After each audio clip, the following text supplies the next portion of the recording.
Another day, another chapter. Just gotta find internet to upload it. Alright. Here we go. Chapter 8. For the third time in 1 hour, Nick caught himself biting his nails. It was a habit that he often partook, but sometimes it snuck up on him. He reminded himself to stop as he rubbed the spot that had just been bit. It was almost 11 o'clock, and Daisy was set to come over in 1 hour. Teddy, knowing the plan, had decided he wanted to spend the day down at the beach. This irritated Nick because Teddy had been pushing to make this meeting happen in order to keep Jason happy. Now, he was leaving Nick to deal with it alone. Nick checked his phone to find that only 2 minutes had passed since the last time he checked. He told himself to stop stressing that it was only his cousin. This helped, except that his thoughts kept drifting to Tom. Would he show up too, even though Daisy had been told not to bring him? Would Daisy mention that she had been told not to bring him? Would he show up demanding why? Nick caught himself chewing on his finger again and threw his arm down to his side. He wished he could be at the beach with Teddy. Maybe he could take some of that extra cash from his latest success and buy a surfboard. Of course, YouTube wouldn't be paying until the end of the month, but that's what credit is for. Nick pictured himself riding high on a wave, the wind and mist hitting his face. He then contrasted this image with Tom coming to confront him. He glanced at the time again and to find only 3 minutes had passed. He knew he had to find a way to speed things up.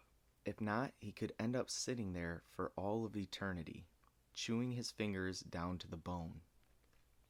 Video games were probably his best bet, but there had to be a better use of his time. He decided that doing the dishes would be a better choice.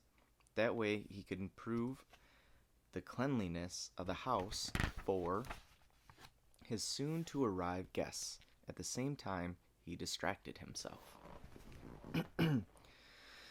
As it turned out, this was a good choice, and he began to relax the moment he got into a rhythm. He was able to focus on each dish, the warm water rolling over his hands as he rinsed them for the dishwasher. The back door swung open 10 feet to his right. Nick jumped and had to bobble the plate he was rinsing to keep from dropping it. Jason stepped through the door a moment later. "Is she here yet?" he asked, in a half whisper. Is she here yet? He asked in a half whisper. "No," said Nick, letting the shock of an intruder fade. "But I can see you are." He set the plate down and tried not to laugh. As he did so, a second figure stepped inside. It was Jordan, the journalist. She had her hair pulled back in a ponytail and wore a tank top that exposed her toned shoulders. "Why is she here?" asked Nick, glaring. Jason glanced back at her and smiled. "She's writing an article about me, so I'm letting her hang around to get a better picture." Jordan locked eyes with Nick, matching his look of disdain. Nick wanted nothing more than to tell her to leave. "I don't think that's a good idea," said Nick. "I think it's a great idea," said Jordan snapped back. "The more publicity he gets, the better his channel will do. Yours too, I might add." "I doubt your kind of publicity is going to help anyone," said Nick. Jordan rolled her eyes. "The truth won't bite you unless you deserve it," Nick replied with a sarcastic, tight-lipped smile. He then turned to Jason, who watched this exchange in confusion. "Can I talk to you?" he said, then turned his gaze back to Jordan. "Alone?" Jason gave Jordan an apologetic glance. then agreed to follow Nick into the next room. Nick led them far away enough from the kitchen that Jordan couldn't hear. "You have to get rid of her," said Nick, glancing back towards the kitchen. Jason watched him, feigning concern, yet clearly trying to fight amusement.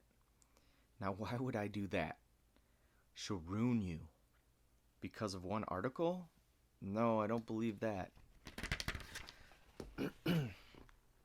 Nick spread his hands, willing his feelings into Jason. He wanted him to know what he knew, the type of stories Jordan went after. "She's a liar," he said. "She tells people what they want to hear to use them for her articles." Jason looked incredulous. "It sounds like you have some experience with her." "I do," said Nick, pausing as he realized he didn't want to tell the rest of that story. Jason watched him, waiting. "I met her one night while I was out with Daisy's husband Tom," said Nick, looking everywhere but at Jason. "She acted like she was just there to hang out, when really she was writing an article about Tom being a cheater." "She lied about Tom cheating?" asked Jason. Nick hesitated. "No, she lied about who she was, but not cheating." "I don't think Nick began, but Jason cut him off. "It doesn't bother me that she misled you. We would never know what's truly going on in the world if journalists didn't." As he spoke, his gaze stayed locked on Nick, willing him to look back. "It's the content of her story that I'm interested in. As long as she tells the truth, then I'm fine with it." "And how do you think she's going to react to you meeting Daisy in private at my house?" asked Nick. "Relax, bro," said Jason. "There's nothing wrong with Daisy coming to visit her cousin while he has company over. Besides, I made a deal with her to not mention any encounter I have with Daisy. In exchange, she has full access to the Dandy Squad. She's essentially an honorary member." "I can't believe you're trusting her," said Nick. He could feel a pit growing in his stomach. Jordan would be witnessing the meeting he'd arranged. It might become chapter 2 of her article against Tom and Daisy. Would she twist the narrative and make it seem like Daisy was cheating? It would make for a juicy story.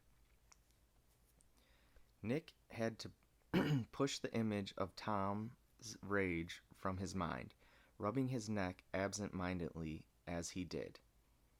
"This is bad," he said. Jason chuckled, implying how ridiculous Nick was acting. "Trust me," he said. "I wouldn't have brought her over if I thought it could bring down any bad press on us.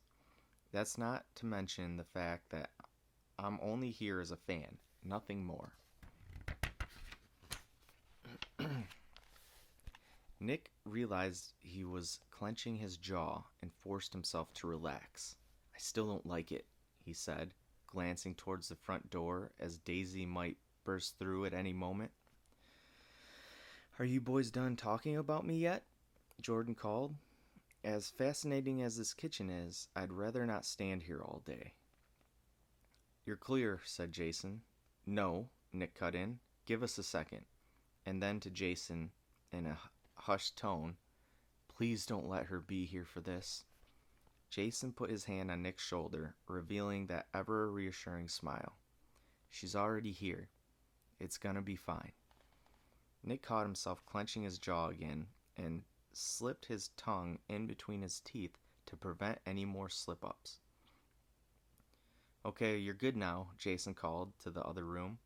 A moment later, Jordan entered the room, looking uncharacteristically sheepish. The moment her eyes found Nick's, she turned her head and did a wide sweep of the room. Nice place you have here," she said. "Ballin' on a budget," said Nick, with little enthusiasm. She nodded her approval. "Believe it or not, this is bigger than my apartment." "It's cozy," said Jason.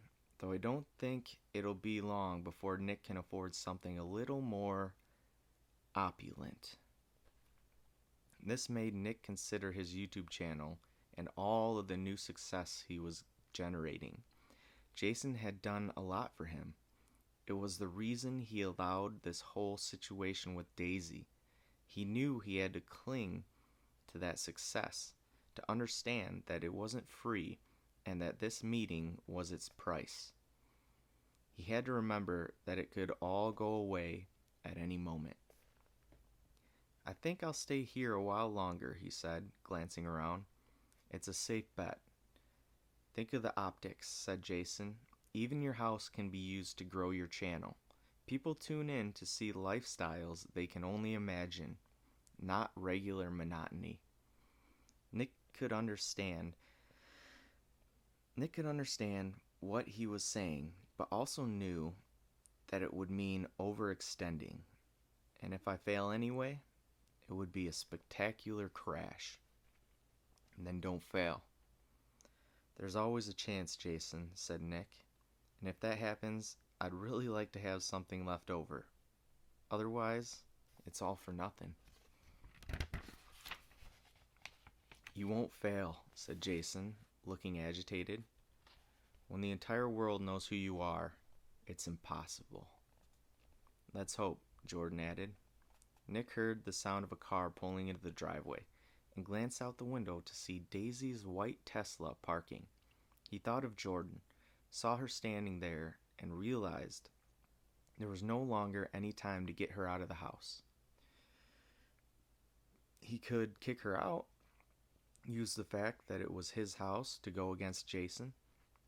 If he forced her out of the back door, would she pass Daisy on her way to the street? Would she write a scathing article in retaliation? No.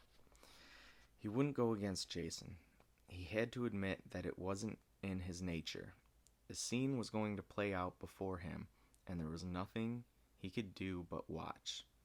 A knock came at the door, and he opened it to find Daisy's smiling face. She stepped in and hugged him. Nick glanced over her shoulder and felt relieved that Tom wasn't there. How are you? She said, then noticed the others standing not far off. Oh, you didn't tell me you were having company. Jason cleared his throat. May I borrow some sugar, Nick? Nick turned back to him, confused. What?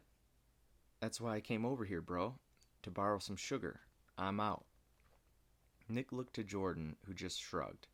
To Jason, he said, Are you serious? Jason cleared his throat again, shifting uncomfortably. Yeah, bro. I thought about sending my assistant to the store, but I only need a little. Are you Jason Cross? Daisy cut in. A slight smile formed at the corner of Jason's mouth, though he clearly fought to hold it back. I am.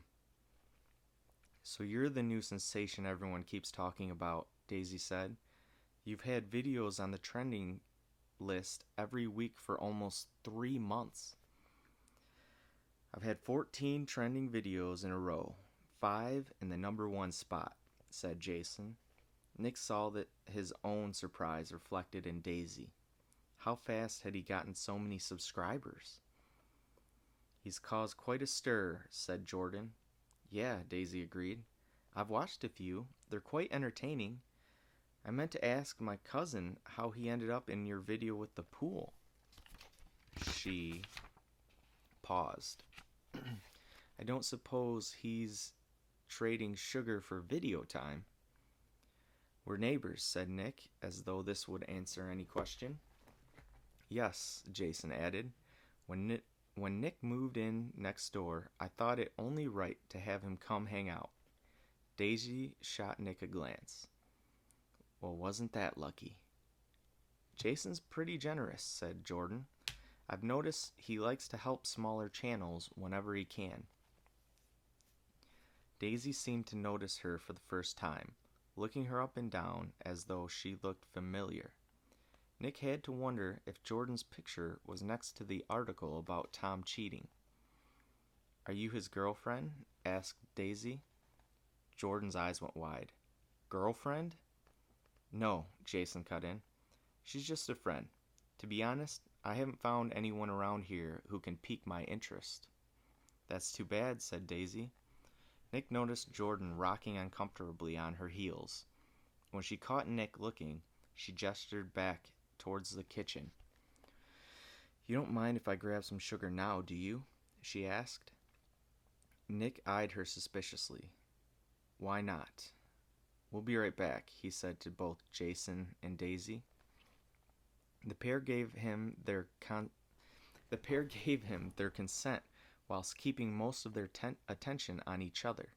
Daisy began a string of questions about Jason's YouTube analytics that he happily answered.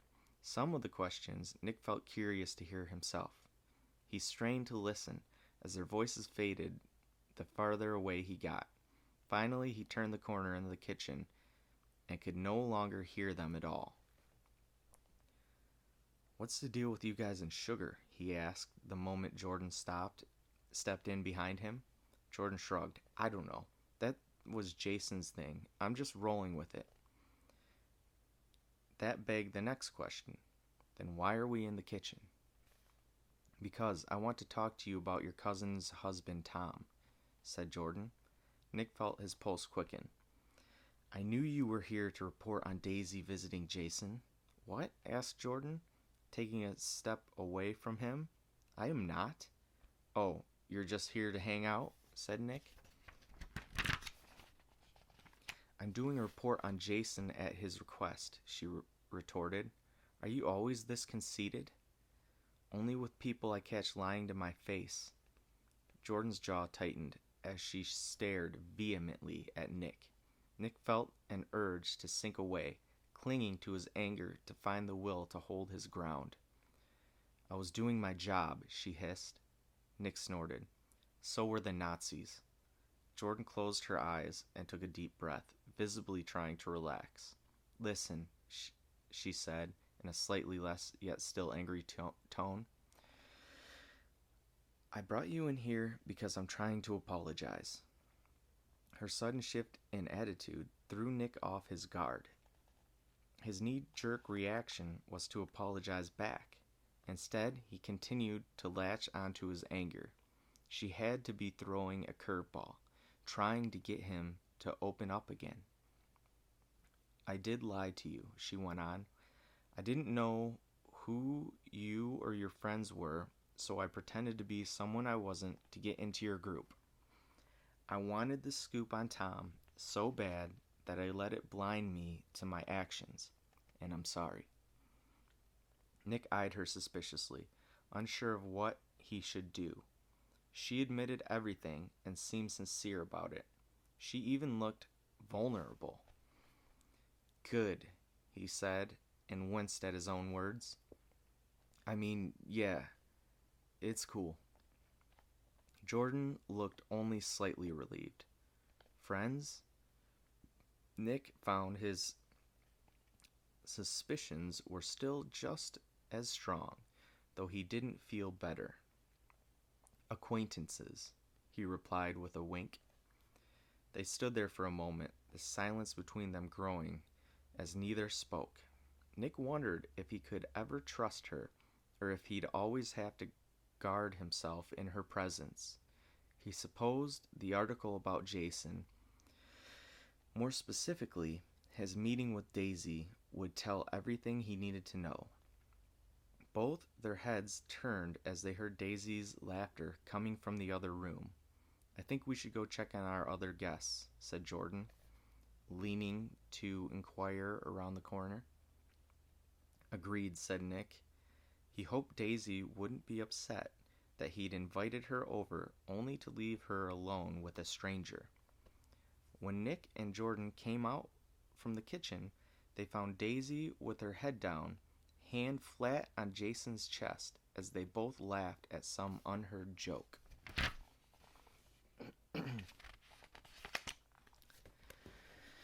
I thought that might have been the end of the chapter for a second, but it's on this page.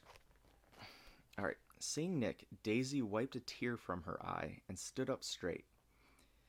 "Did you know Jason and I subscribed to each other the same month?" she asked. I thought that was common knowledge, said Nick. Actually, Jason cut in, I'm glad you guys are back out here. I'm having another creators party in 2 weeks, and I want to know if you guys will come. Daisy's eyes lit up. Oh, that sounds like so much fun. She turned to Nick.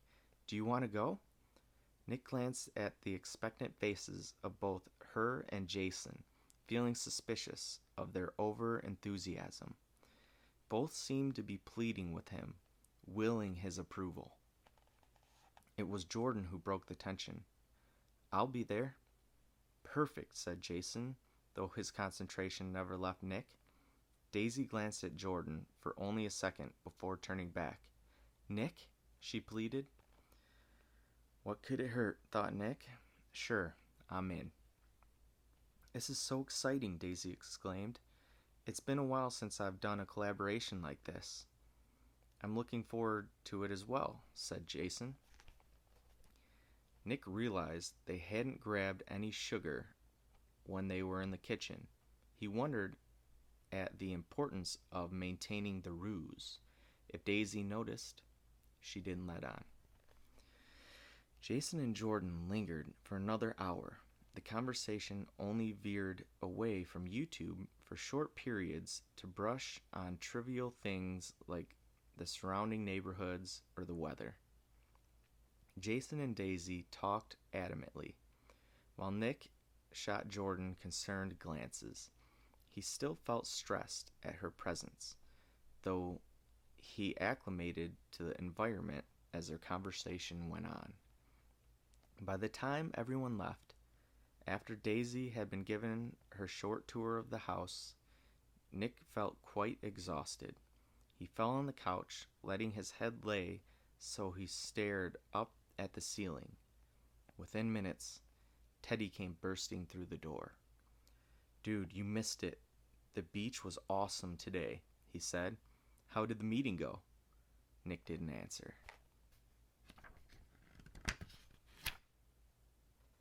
Yep.